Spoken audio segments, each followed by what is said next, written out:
So let me welcome everybody back to the Innovate Conference. Gosh, great conversation so far, lots of learnings. As all of you know, our last panel of the day is going to be on e-commerce. That's going to be moderated by John Blevins. He's an assistant adjunct professor for us who teaches strategic management for technology-based businesses. He specializes in emerging technologies that are disrupting traditional business models, including cloud computing, big data and analytics, social media, mobility, and technology-based convergence. Please join me in welcoming John Blevins. Thank you, Terry. I sure do appreciate it. And it's good to have all of our panelists join us. With the COVID-induced restrictions that we've all, unfortunately had to deal with, e-commerce has taken on really all of our commerce. It's just become such a big part of our lives. And really, businesses are embracing this like a level they've never seen before. They're really trying to figure out new ways to engage with their consumers, give them new online shopping experiences, and really experimenting with ways they can do this hybrid online and offline commerce experience to give them even more engagement with the companies that they do business with. And really, it's also given the ability to expand out beyond their main geography. As a matter of fact, the IBM Retail Index indicates that this pandemic has accelerated the move from commerce to e-commerce by about 5 years. And the Adobe Digital Insights actually concurs with that number. They are estimating 4 to 6 year acceleration. So just to give you a little bit of numbers, online shopping and e-commerce is now up 77% year over year. And e-commerce is growing at a rate of 20%. And when you think about the brick and mortar department stores, their growth is down in 2020 by over 60%. And for Walmart and Target, two leaders in this area that have really embraced this new omni-channel model, they're doing extremely well. Amazon, which we think of as a digital first retailer, has sales up over 40%. So there's a lot of activity going on in this area, and we want to cover that today in our panel. One of the first things we're going to do is cover the state of e-commerce and where things are. We also want to talk about these pandemic-induced effects and how that's affecting the marketplace. Also kind of about where it's going to go next, because I know many of our audience are looking to go into this area as students at UCLA Anderson. And then we also want to talk about the dangers and the pitfalls that future leaders and maybe current leaders are experiencing. So let me do this. I will be taking questions from the audience. I encourage you to put those on Slido. The location is Innovate 3 for this particular session. But let me start off our panel discussion. I want to ask all three of our panelists the same question, and that is really, what is the current state of e-commerce and what have we learned from 2020? So let me introduce you to Zarek Bargosian. Zarek is the founder and CEO of Augmenture. They're a 3D design software. So Zarek, let's start with you. What do you feel is the current state of where we are with this e-commerce place, and what did we learn this year? Yeah, thank you for having me. It's a pleasure to be here. And good morning to everybody. Well, the state of the union is really great from e-commerce and a retail perspective, I must say. So I wrote a blog, incidentally, in 6 months past. Actually, in that blog, the intent was, where are we heading in 2020, and what's the outcome of the e-commerce and retail? Just to add, one of the other companies that I am a co-founder and a CTO of is Wovenmedia. And we developed a software technology 10 years back in the area of digital signage. And so the reason that's important to this conversation, with the Walmarts of the world, the Targets, and the large retailers, in my opinion, and having Walmart as one of our customers, they are doing extremely well with this hybrid solution. So hybrid means the stores haven't gone away, but they now have an online presence. So, but as to what they learned from this pandemic, well, pandemic pushed us. This is like a training for us, so the anticipation was 5 years from this year, everybody would have done something that we're doing today. But we are doing it now, but we're not really that good at it. And it has a lot to do with customer adoption, availability of technology, and ease of use of some of the solutions that are to be used for e-commerce. So during this panel, I'll focus on a few things that, in my opinion, are necessary. But incidentally, this morning, I woke up and I was checking my LinkedIn, And so the focus area, in my opinion, is digital signage and digital media, hybrid of online and in-store experience, and augmented reality or mixed reality.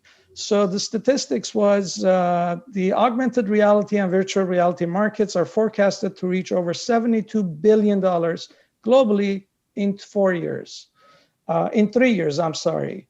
And then we actually have a conference before this, this event today.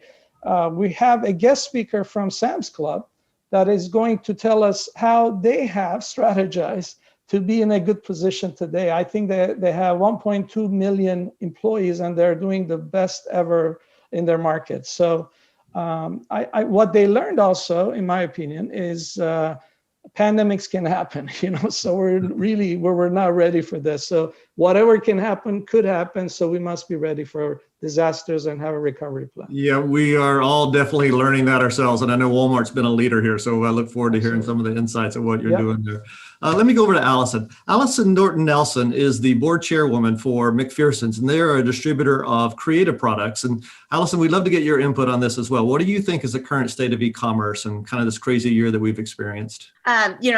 We're in such an exciting state of transformation where we're seeing not only the core businesses moving from the retail brick and mortar world over to e-commerce in self businesses, but we're seeing all kinds of adjacent businesses popping up that can really solve some of the bigger problems, which are, are you ready for this?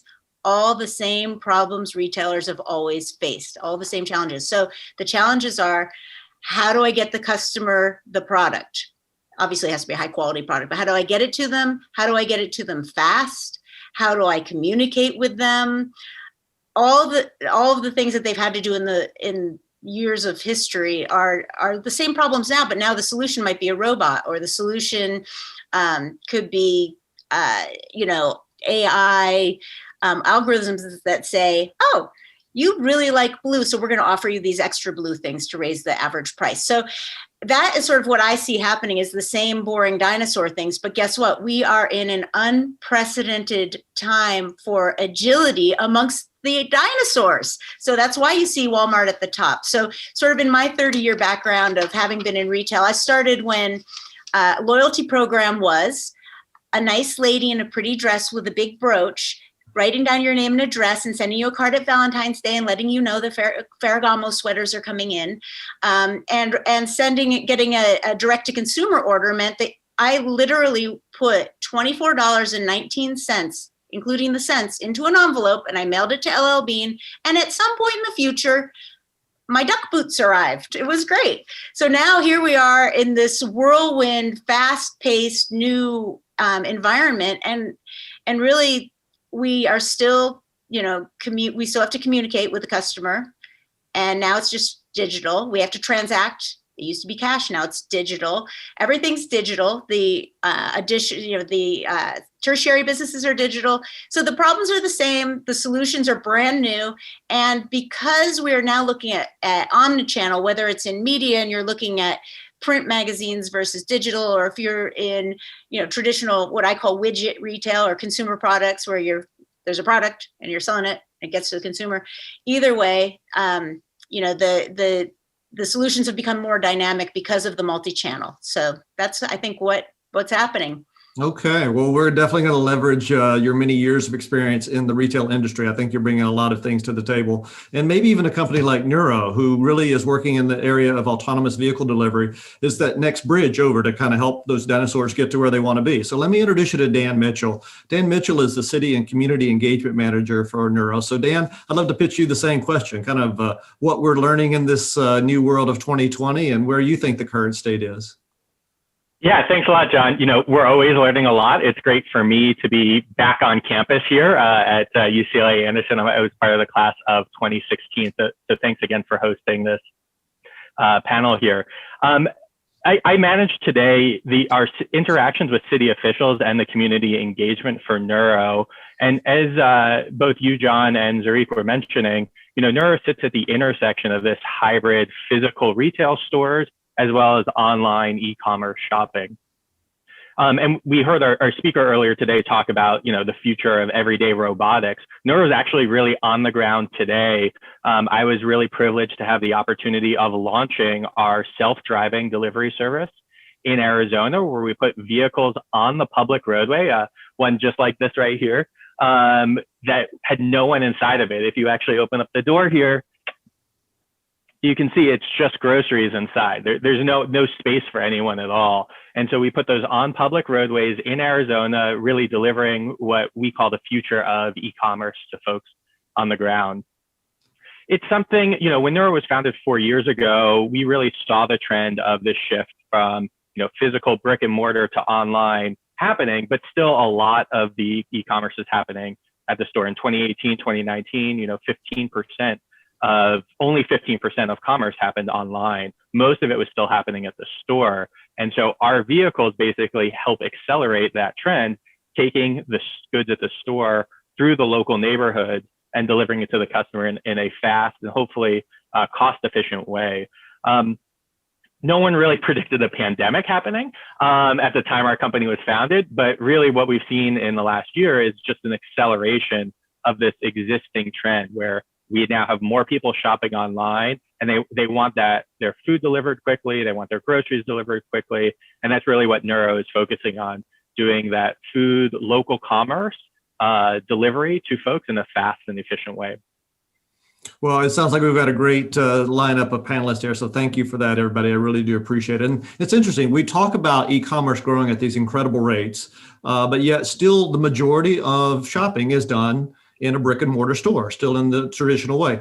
I'd like to pitch this out to the group and say, well, what is the thing that is really helping personalize this new environment? Because that seems to be a holdback from a lot of consumers to actually make the switch over to a digital electronic commerce world versus commerce. So what are companies doing to personalize these experiences and engage more with the customer?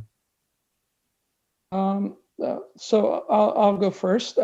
Basically, that's a great question. So obviously, it's only the beginning of this experience. So I think companies are going to have to refine and be agile. Allison said something about agility. That's exactly the operations must go through agile development methodology in everything they do. But in my opinion, there are a few factors here. One is the personalization that you're talking about. I really think at some point, very soon, if not already done, there's an integration between being social, having social and e-commerce integrate together. What I mean by that, Nordstrom, I don't think Nordstrom is going to have these 3 huge buildings in Glendale. They're 10,000 stories high. They have all these items in there. But Nordstrom is going to be a very nice luxury environment for social engagement where people can meet and go there and have an appointment or sit there and have somebody serving them cappuccino or something, while with digital signage or while with iPads in front of them, they can actually see what the latest fashions are and choose some of those fashions and experimenting them in a mirror in front of them in an AR solution. I really think it's going to be a lot of gamification. It's going to be a lot of social experience and a place to gather, because at the end of the day, what I am worried as a technologist myself, I hate using technology at night because I'm tired of doing it all day long. So having an opportunity to go out where the hybrid comes in and not do more of technology, but do some socialization. I think the companies that are doing that integration, the social/e-commerce, they're going to be ahead of the curve. The other thing I really think, it's been experimented already, but I actually was involved in some of these ideas in the past, where the streaming networks are going to change. So you're watching Netflix now, you're watching Amazon, and then when you're done with your category, drama, comedy, or whatever it is, and then you turn on your regular TV and you see commercials. I'm tired of looking at commercials. I think people have had them with commercials, advertisements everywhere, but retailers have to sell. So how do you sell? There'll be custom contents developed whereby you can buy anything you watch in your drama at the end of the drama, you see? So while you're watching, you don't see a commercial, but as you're watching, you see a lot of things you can buy. So with the click of your remote control, basically you can have a shopping experience. You watch your drama, you eat your popcorn, you don't leave the room, you don't see commercials, and you have a shopping bag where you can select from with the items that are listed with the price, and have it delivered 2 hours later. Yep. So I And let me ask you this, are there certain products or services that are more applicable to e-commerce versus others that might be holding some back? One comes to mind is fashion, furniture, the interior design items. Glasses. I can't think of a famous actor. I'm blanking out. If a guy is wearing a jacket and I'm watching it and say, "Oh my God, this is cool. I think it's going to look cool on me," so I can push a button and I get it. So it could be many things, but the issue is not the principle. The issue is how can we create these contents? So that's where we needed this 5 years to get to that point, but now things are being expedited. Well, Allison, let me ask you this, because you have such experience in retailing. Are there some retailers that are doing a better job of this than others? And if so, why? What are they doing? Well, I think there are, and I think it goes to a couple of things, and it's recognizing that there are also categories, as you mentioned earlier, that are more conducive to buy easily online. All consumables, books, things like that can be bought online because you don't have to coordinate them with other things. When you start to get into higher end soft goods, for example, not just the sofa, but also the pillows with the sofa and the other pieces of the house, sometimes people care a lot about the touch and feel of that, and that starts to take you away. So you've got to come up with technologies that can really get across better the texture of something. But then you get into what we like to call the flea market model, which is sort of, oh, look at that. Oh, that would be cool with that thing over there. And that type of shopping and mentality is actually a very, let's call it's a ticket driver. It drives a bigger spend if you can get people to multiple buy things together. And that is something people have not yet capitalized on as well as they could across things like crafting. I always use examples from one of my old areas, beads. The likelihood of a person buying the beads to make a necklace online is very small, simply because they want to compare the beads together. Does the glass look nice next to the ceramic? And how does it look with this chain versus that chain? They want to do that tactically. So, or tactile, whatever, they're touching it.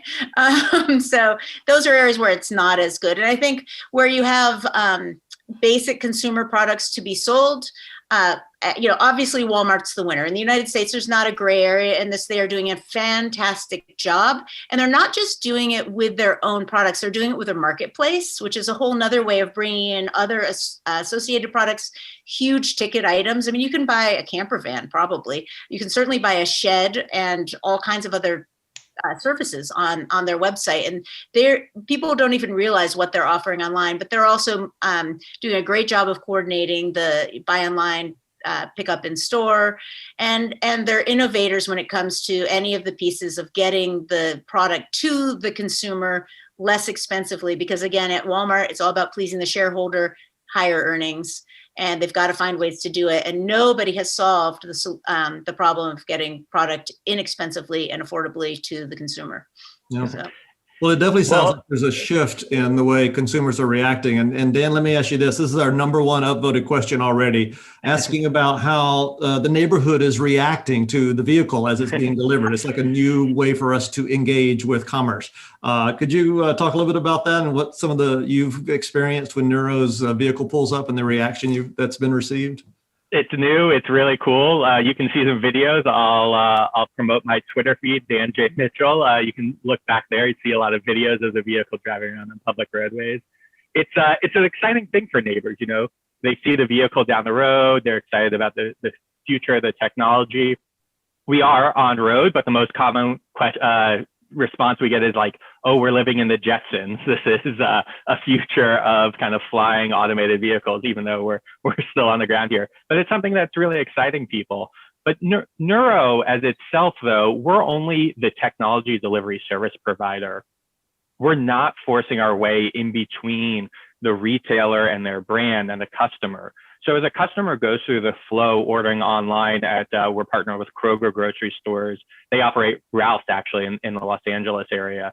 But as they go through that flow online ordering, they actually, at the end of the ordering experience, have the option of using either Nuro delivery, or they could pick up at the store through like their store pickup process. So the store has built out this whole e-commerce platform, and then Nuro is just one of the options in there. It's something that I saw happen real time in Arizona, where, you know, again, the first time someone places an order, they bring out the whole neighborhood. Everyone's taking their selfies, posting on Facebook. This is something they're really excited about.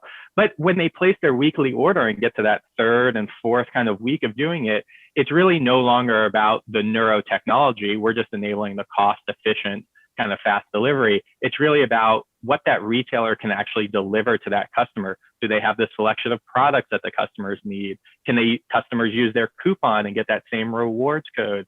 It's something that's really important for those customers.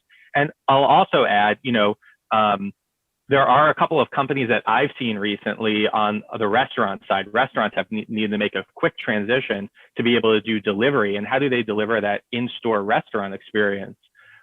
Through a delivery service provider that they may not have control over. And some of the places that I've seen do a really good job with that. In Los Angeles, Katsuya moved online with a crispy rice sushi delivery through a ghost kitchen. It's something, the really innovative packaging that they developed to really give that customer that really cool experience that they would get at the store. And then we also saw recently with YouTuber Mr. Beast's Burgers. I'm not sure who's had a chance to order a burger from them yet, but from what I hear, it's an actually terrible burger. But people are ordering online, and this was launched via YouTube channel to, you know, hundreds of cities throughout the country in a matter of days, which is just a really unique way to market that service utilizing this delivery technology. A lot of innovation definitely happening. We have folks logged in from around the globe and a very international audience. And one of the questions we're getting is about the popularity of online shopping in China and some of the innovation that's coming from there. And is China leading that innovation, or are we following? Is it coming here? Could you guys talk a little bit about some of the innovation you're seeing overseas? Are we the lead in that as the United States, or are innovations coming from other locations? Well, I mean, as far as user adoption is concerned, that has absolutely gone off the charts in China. And I sort of look at that as on a very basic sort of flatline linear relationship between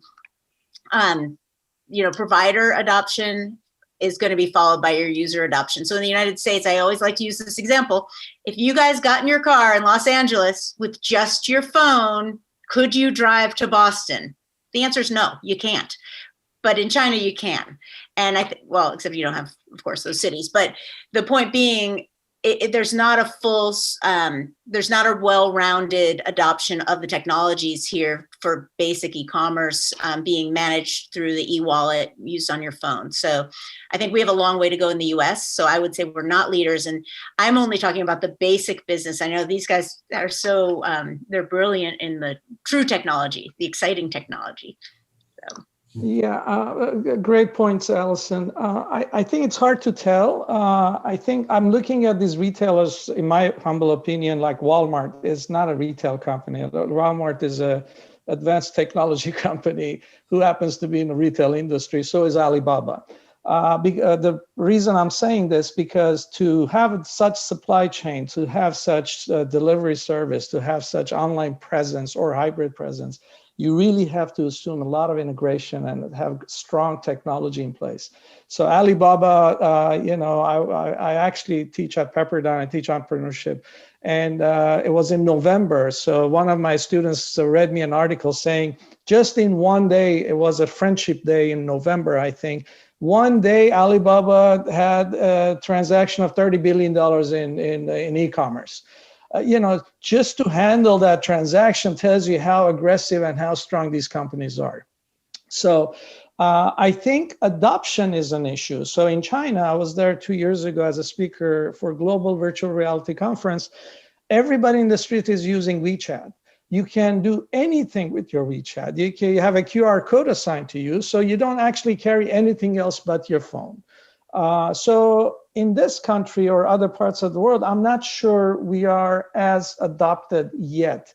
So if we look at it from adoption, I think China is ahead. If we look at it from technology, I don't know who is ahead, but this country, we've done a lot of great work. So at Wovenmedia, actually, I'm sorry, go ahead. Well, I was going to say, are there some supplemental technologies that have to be there first? Do we need more Nuros to help make the e-commerce? Well, yeah. So if the idea is to sit home, learn from home, teach from home, work from home, and every that becomes a habit, unfortunately, and get delivered to your home, then Nuros of the future, I think, again, it's not the technology. I think it's the convenience they're offering, but can it be adopted? What is the cost of this delivery? So if I have grocery with a friend of mine delivering, I pay him $10. What is the cost of delivery using a Nuro automated car in a way? So I think those are the future, by the way. Drones actually are part of this. It's not only the cars, but drones. But then with that comes a lot of regulation and legal issues that must be addressed before they're adopted in a way. But like Walmart's of the world, as I said, their online and offline presence is extremely impressive because they've administered and integrated a lot of technologies in digital signage, as well as lately, actually, since they're our customer, we've actually embedded this technology for them. They're using projectors on the ceilings. So not only you can see the digital screen with a playlist that also serves you some ads, but as you exit, you can have projectors to tell you, by the way, before you exit, you can also pick this thing up. Or if there's an emergency and hurricane, you should go this way. You see, so that they're actually integrating and inviting people to come and experience those advancements so that they can gain a reputation. So at Wovenmedia, actually, that's what we've done for 10 years. We create a content management system for those kind of solutions. Well, let me ask you this. Where are you guys seeing the innovation come from? Is it these young venture capital-backed startups? Is it from the behemoths that are making big bets? Are we following the Alibaba, Flipkarts, Amazons of the world? Where's the innovation coming from right now for e-commerce? My humble opinion, since Wovenmedia, again, it was a startup 10 years ago. Now Walmart is one of our clients, and we're not 100 people company. We're very agile and lean. And I think still, at least in this country, I think our innovation is hugely great. I think small companies have the agility and less overhead to actually create things because they can nowadays. You don't need millions of dollars to come up with an idea. So I think the innovation will come from this bright minds, UCLA graduates of the future. But then these big companies will have to inject some of the finances so that they can either thrive or buy those companies. But it starts at the smaller level. Yeah, I'll just also add real quick. Even the large companies, we're seeing individual champions for this technology within those large companies. And so, a number of MBA students we have, who are graduates that work at Amazon, for example, right? They're championing these technologies within the big corporation. With our partners, Domino's and Kroger, there's usually individual champions that are really paving the way and bringing these large companies forward. And so there's a huge opportunity if you're willing to take on that risk of going ahead and doing it. And you can do that in a startup, or you could do that in a large company. Allison, you've got a lot of retail experience. I wanted to give you that option before I move over to the next question. Yeah, so I mean, I would essentially agree. The exciting new stuff is happening in the small startup environment, but the way that it makes it past that sort of that moment of proof and is accepted is through the true experimentation that costs nothing to a Walmart. But if a small company tried to do it, it would be their entire, it would just be a giant loss. So I think we depend on those big guys to experiment and try to find all the solutions that are working the best, or a number of solutions. I think one of the places we're seeing that, and I think you guys just talked a little bit about Kroger, we watch what they're doing as a store. I don't know. So is Kroger's Ralph's out in California? So it's QFC where I used to live. I don't know. It's always crazy, but when you walk into the store now, it's really complicated because you're seeing these giant carts full of customer orders from the click quick click or whatever, whichever various business is delivering for them. And it really interrupts that experience. Again, most of those grocery experiences are in the store, despite that there's this online business happening. So, there will continue to be evolutions to how this works in the retail environment and who those partners are. And I will always argue that whoever's solving the problems that are the most costly to the P&L and earnings of the big companies, those businesses, even if they have to create the right story to connect them to that savings, those are the ones to look for. Interesting. And let me bring this up on an audience question that came up, and I know we had discussed this as something we wanted to cover, and that's perhaps the social inequality that comes from this, because many of the things we're talking about require digital connectivity, they require digital payments, they require an online access, and perhaps some lower income families don't have that access. So still, given that many transactions are done in cash and in person, could I pitch it over to the panel here to ask you about how the industry is addressing this as we move more to an e-commerce world? Yeah, maybe. I think I view this as an opportunity for large retailers, actually, because they have the means and the funds. And they also are in a business of selling more. So if there is a social inequality as to some people don't have cell phones, or they don't have reception, they don't have iPads or computing devices. I was thinking out loud the other day, if I were Walmart or Amazon, I would offer free cell phones or iPhones to some of those population, not only so that they can buy something, but actually they can actually get informed about the world, because a lot of countries are offering iPhones. Let's face it, it's about knowing what's going on in the world. First of all, that's what the technology is giving us. That's what the internet has given us. And if with your education of what's going on and with your access to these platforms across the globe, you can also experience some online shopping. I think that's better for the retailer. So I think, again, Amazon is not making money. I think that they all make good money. And if you look at the return on investment of providing some of these technologies to rural areas on your own accounts, I think that would be a good thing to do. I think with the other social challenges, of course, credit, right? So how are these people going to pay if they don't have credit and aren't able to compete as well? And I think that's a giant problem that will continue to need to be legislatively managed as we move away from the retail environment. But I also think that you'll continue to see the big guys will still stay in town. They're using those locations at the very least for allocation. So we're never moving to the Jetson world, or at least not in the next 5 years. But I do see that the challenge for people who don't have credit will continue. Yeah, I'll add in that, one of the things that Nuro considered when we went ahead and launched our delivery service in Houston about 2 years ago after our Arizona pilot was the diverse community in Houston. Houston is one of the largest cities, and then actually the most diverse city in the country.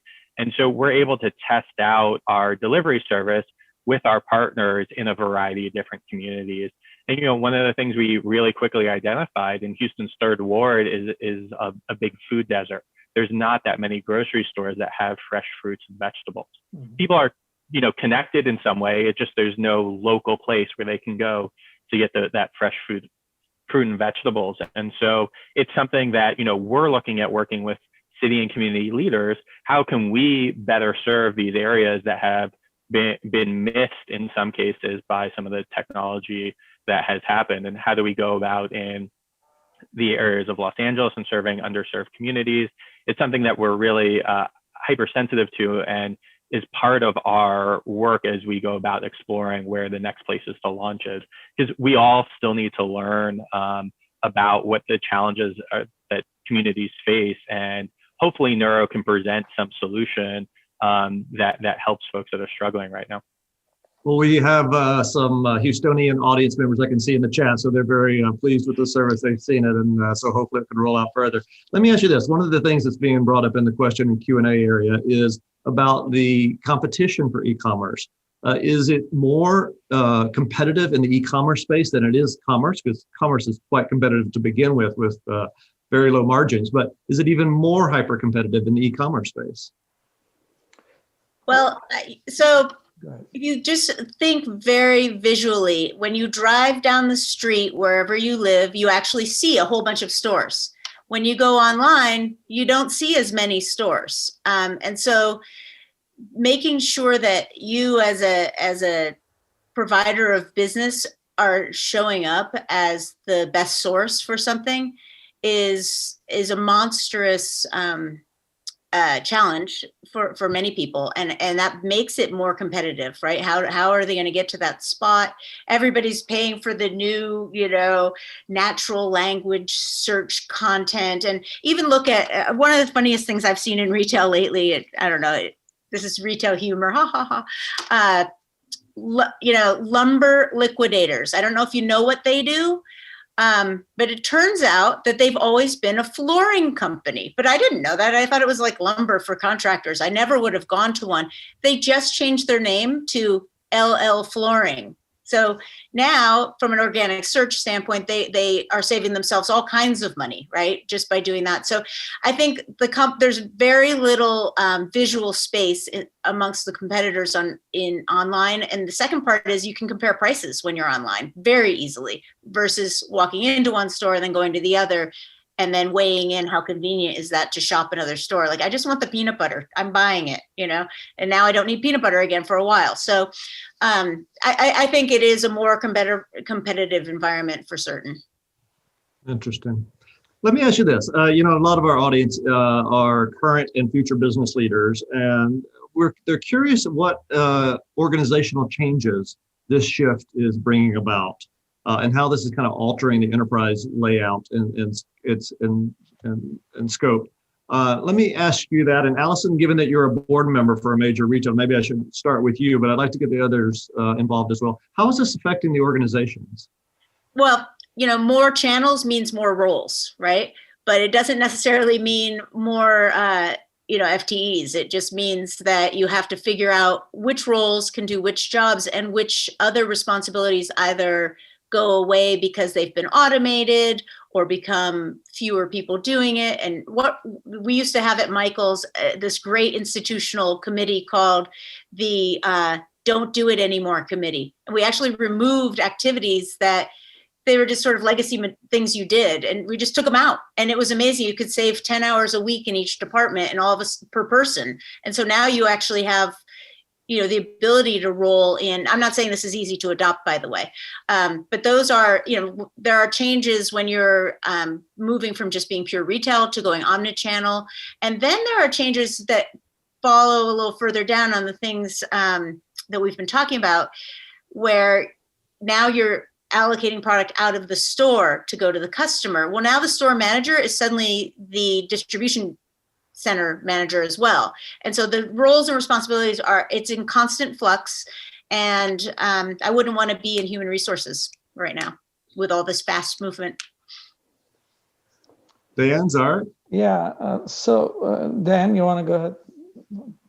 Well, I'll just say that, with Nuro specifically, right, our vehicle trips are, hopefully are low cost. Kroger charges about $6 right now for the delivery. That what we're really replacing is not actual existing delivery drivers. There will probably always be drivers that will bring items either to your door or in your house to deliver them. But what we are replacing is the individual personal trip to the store. So that individual is now adding $6 to the economy because they've replaced their personal trip to the store with a delivery service robot. That means that, a lot more people are actually being hired at the local level to help at these stores kind of collect items, curate packages, and curate items for folks to then have it be delivered to them. And so we're seeing an actually increase in jobs along those lines. I'll also say there's a lot around, again, as I mentioned before, how you market this service to folks, right? If it's a generic thing that ends up, you don't have to have the store branding. How do you take that store branding online? And whoever came up with the idea of, unboxing videos online, right? Was a huge success in, getting people to see the product and interact with the product in a way online that drove probably a ton of retail sales. Like, what is the next unboxing video idea that you could present utilizing this new technology or this new service or the way people are shopping? Yeah, again, all those points, great points. But I think organizationally, the big enterprises as well as small, even the Walmarts of the world, I think Allison was mentioning that. And I know that because they're one of our customers.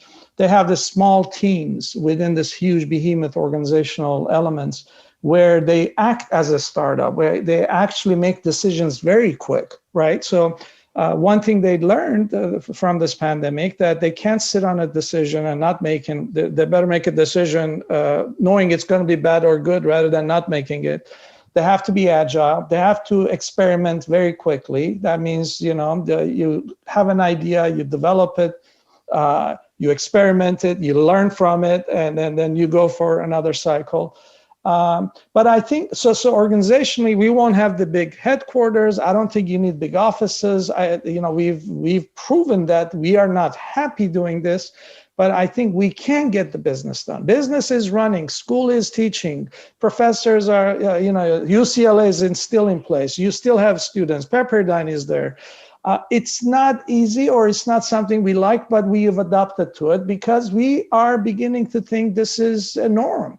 Because this will become a norm. This hybrid situation, this online everything will be a norm rather than an abnormal or exceptional situation. So, well, let me ask you this, because this leads into one of our other items regarding some issues regarding e-commerce, and that might be employee acceptance of the component or even customer acceptance of this. I have one of the questions here asking about how this will affect warehouse workers and delivery drivers who are unable to keep up with this incredible pace and demand that's being asking of them. What's your experience of how this e-commerce environment, this hybrid model is being accepted by employees as well as customers? Well, yeah. So great question, by the way. So I can't claim I know the answer, but Amazon just bought 100,000 vehicles for more deliveries. So 100,000 vehicles means 100,000 more drivers. 100,000 more drivers means 100,000 more people in the warehouses to do things. So at the end of the day, it's about how do you manage the enterprise? What is the operational experience? See, so those are the skills, the soft skills that the MBAs from UCLA can bring to the table.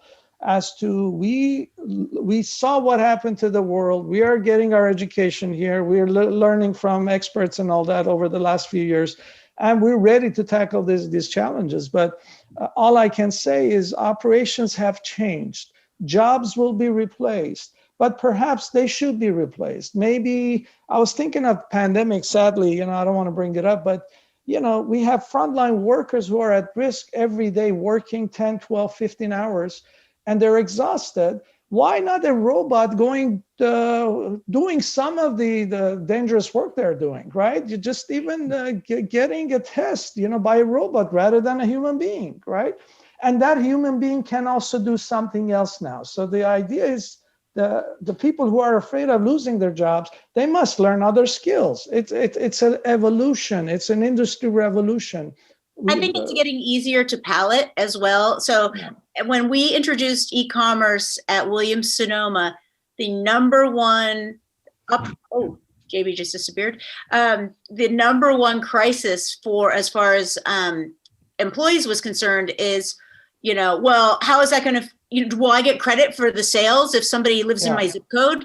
And then, here, that was like in, I don't know, 1999. And now, let's say 2012, we introduced e-commerce at Michael's stores. Same question. The stores are like, well, I can't support this. This is going to undermine my store sales. I'm not going to get a bonus. So the gut that. How do you guys approach that? I'm curious. Say again? How did you approach that issue with the employees? Well, at Williams-Sonoma, it was a little bit easier because they already had a huge direct-to-consumer business with catalog anyway. And so that was sort of easy to move through. At Michael's stores, it was a little tougher because we were actually asking the stores to give up shelf space. Oh, that reminds me of some business that Zarita's working on with Walmart. But they were giving up shelf space in order to create attention around digital offer. It was our first ever e-commerce at Michael's stores where we were offering scrapbooking that you could actually do at home digitally with your digital pictures as opposed to printing them out and buying all the little things. And we also had wedding stationery and all kinds of personalized products, but it required floor space. So the store managers are like, I'm never going to make my bonus unless you give me credit for the sale. And what if somebody comes from over there, but they're really my customer? So it was not pretty. I mean, it went, the pushback probably went for a year and a half. But I do see that changing now. But my guess is if you talk to, the district managers at Walmart where they're bringing, where now they have to deliver out of the store, my guess is you're going to hear the same pushback. Right. But eventually it goes away and people get used to how it works. Yeah, I think it takes a full year cycle. Definitely a change. One of the questions from our audience, I'll see if I can get another question squeezed in here about the new trend in live shopping, specifically in China. Now it's starting to occur here with almost a reinvention of the QVC model, but now it's online and being broadcast heavily. I know Amazon has gone heavily into this. Any thoughts from the panel on this new live shopping experience? I'll add that, Nuro is exploring a number of different business models as we kind of go. Right now, grocery was our first usage of the product. But once you have a fleet of autonomous vehicles driving around the city with, the electric drivetrain in a low cost manner, you can turn those vehicles into mobile stores or mobile stands as well. So, maybe there's a way for, the new Air Jordans that drop to be in these vehicles and drive around the city, and people can, try on a couple different pairs and, be able to kind of actually interact with the product, put back what they don't want, and, they're just charged for what they have, and the vehicle kind of continues on. So you can create an offline experience using e-commerce or online tools. Yeah, customer experience is definitely still very key in that. And I think that may be one of these trends with this live shopping broadcast. It's almost like a TV show. Any thoughts on, is that something that's going to be the new trend? Is it? No one's talking about this yet, but I am envisioning, that Lululemon brought the mirror to the customer, right? So they're working out with that mirror. It is only a matter of time before the mirror starts showing you what you look like in this outfit and that outfit. Yeah. And all you do is hit the clicker or hit the mirror and boom. And I am very excited about that. I think it's really cool because we've seen that technology where they were, sort of taking a body image of you and showing you what you look like in clothes, but things have really changed. And I think that will really bring that home shopping experience to life in a way that gives the customer the confidence that they would get if they went into a store that in those categories where they're missing it. And it also saves money for the retailer, not having to have as many returns. So I think that's an exciting sort of that live interactive shopping experience, even though it's not exactly what they are talking about with these live video things. I think it could be really cool. I agree. And that was part of the social element I was talking about. See, there have to be some gamification, some social impact and socialization as well as e-commerce. I think if you integrate all this together, I think those companies will be extremely successful.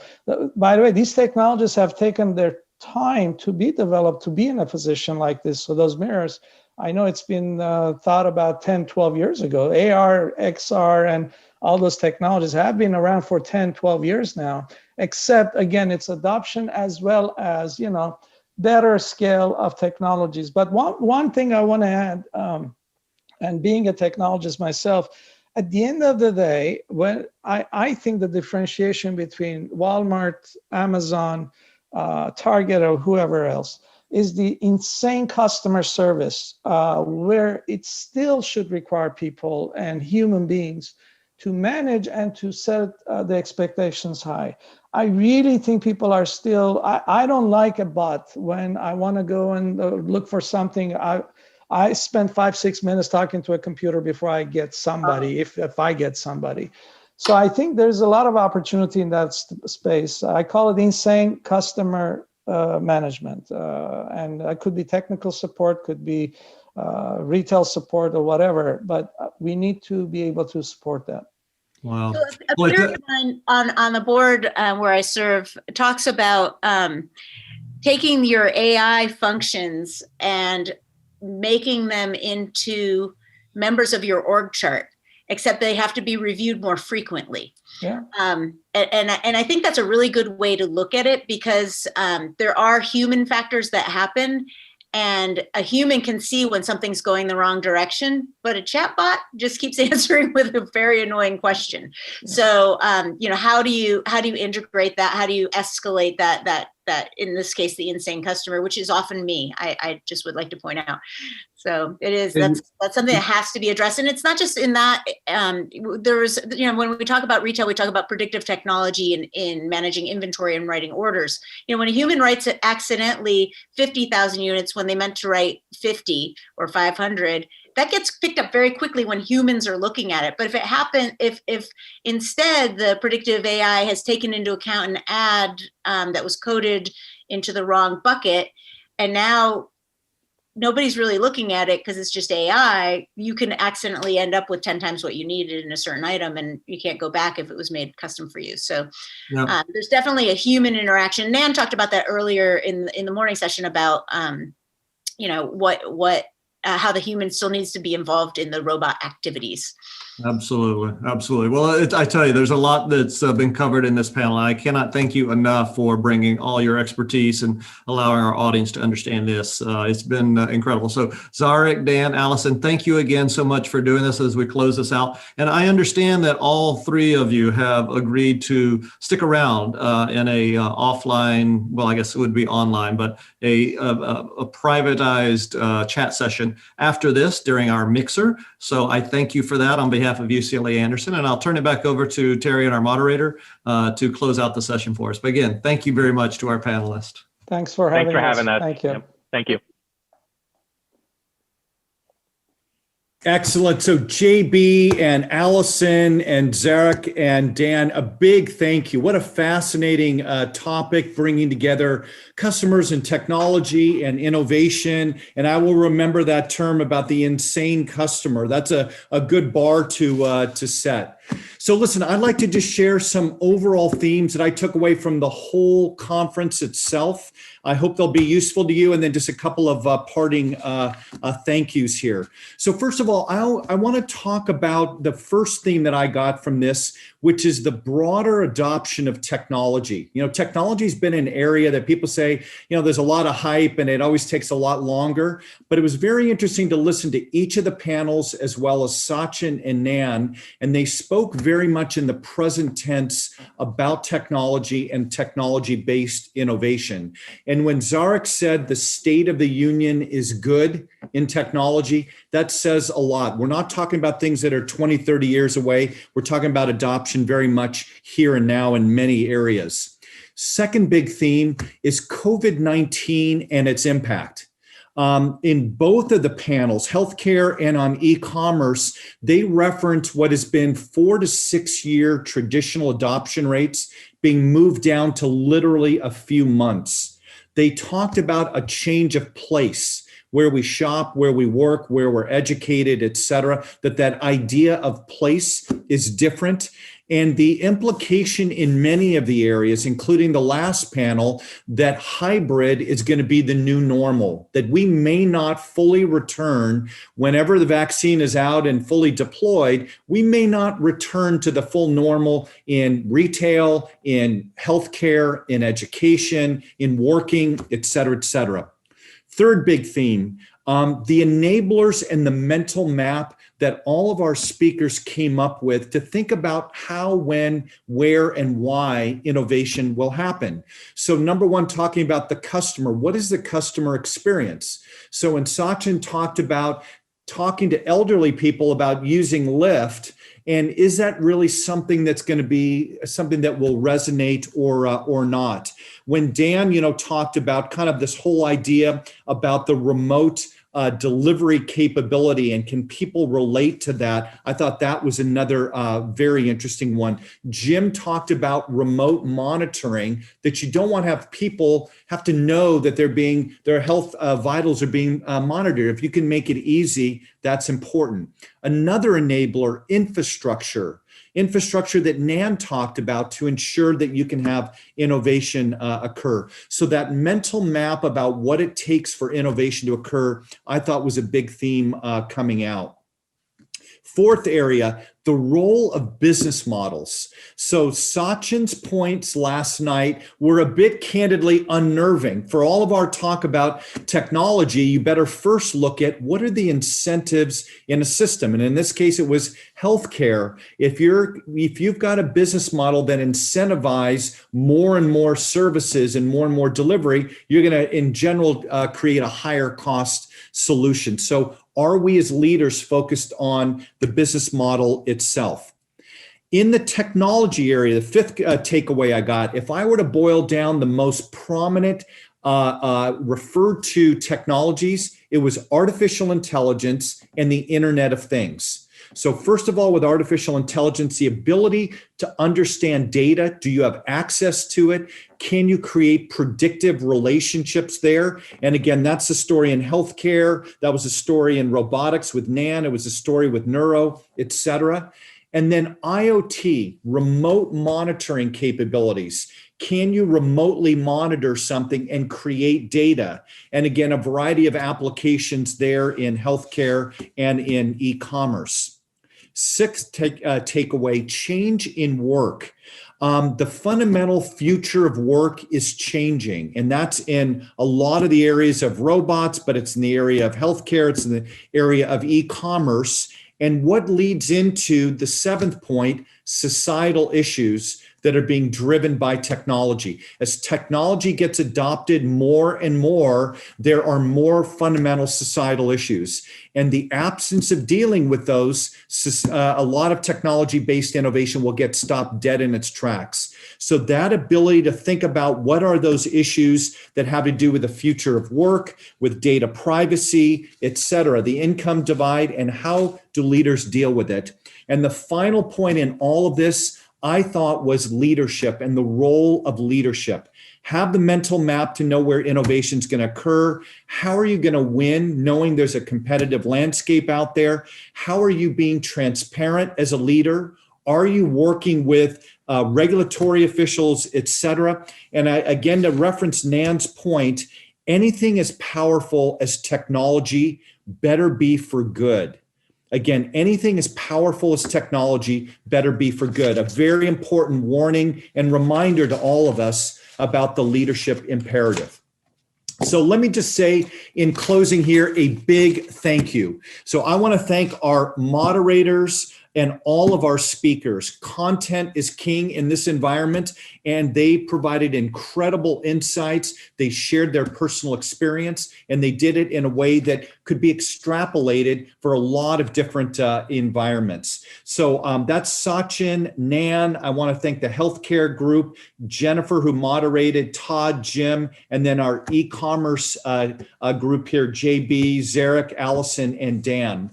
I want to also thank Andertech. Andertech is a student planning team. This is one of the prominent clubs at Anderson. They have had a huge part in planning the conference, thinking about speakers, doing outreach, planning the networking event that's coming up here shortly. Easton Center team. So this is Heather, Dorina, and Jamie. They make this work look easy. There's a lot of details behind this that they really have allowed for excellence in a lot of outreach. Finally, I want to thank all of you for your participation. The number of questions, the amount of engagement we get energizes all of our speakers, the Easton Center, et cetera. Thank you all for a great conference, a great set of learnings, and please stay well. Thank you.